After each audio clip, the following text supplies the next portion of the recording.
আসসালামু আলাইকুম। Peer agro গার্ডেনে স্বাগতম। পিয়ার অ্যাগ্রো গার্ডেনে আমি আজকে আপনাদেরকে মাল্টা গাছের অবাঞ্ছনীয় ডাল সম্পর্কে আমি কথা বলবো।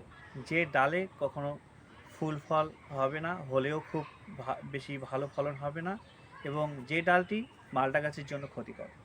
সেটি হচ্ছে এই যে এখানে দেখেন, এই ডালটি দেখা যাচ্ছে নতুন কুশি, কিন্তু অন্যান্য ডালের চেয়ে এই ডালগুলোর চেয়ে মানে সে দ্রুত গতিতে বড় হচ্ছে। এটাকে বলে ওয়াটার ছাকার। শুধু মাল্টা গাছের যত ভিটামিন আছে সব শোষণ করবে, খাবে এবং লপলাপ করে বড় হবে, কিন্তু এ এই ডাল থেকে কাঙ্ক্ষিত ফলাফল পাওয়া যাবে না। তাই এই ডালটা দেখা মাত্রই মাল্টা গাছের এই ডালটি কেটে দিতে হবে।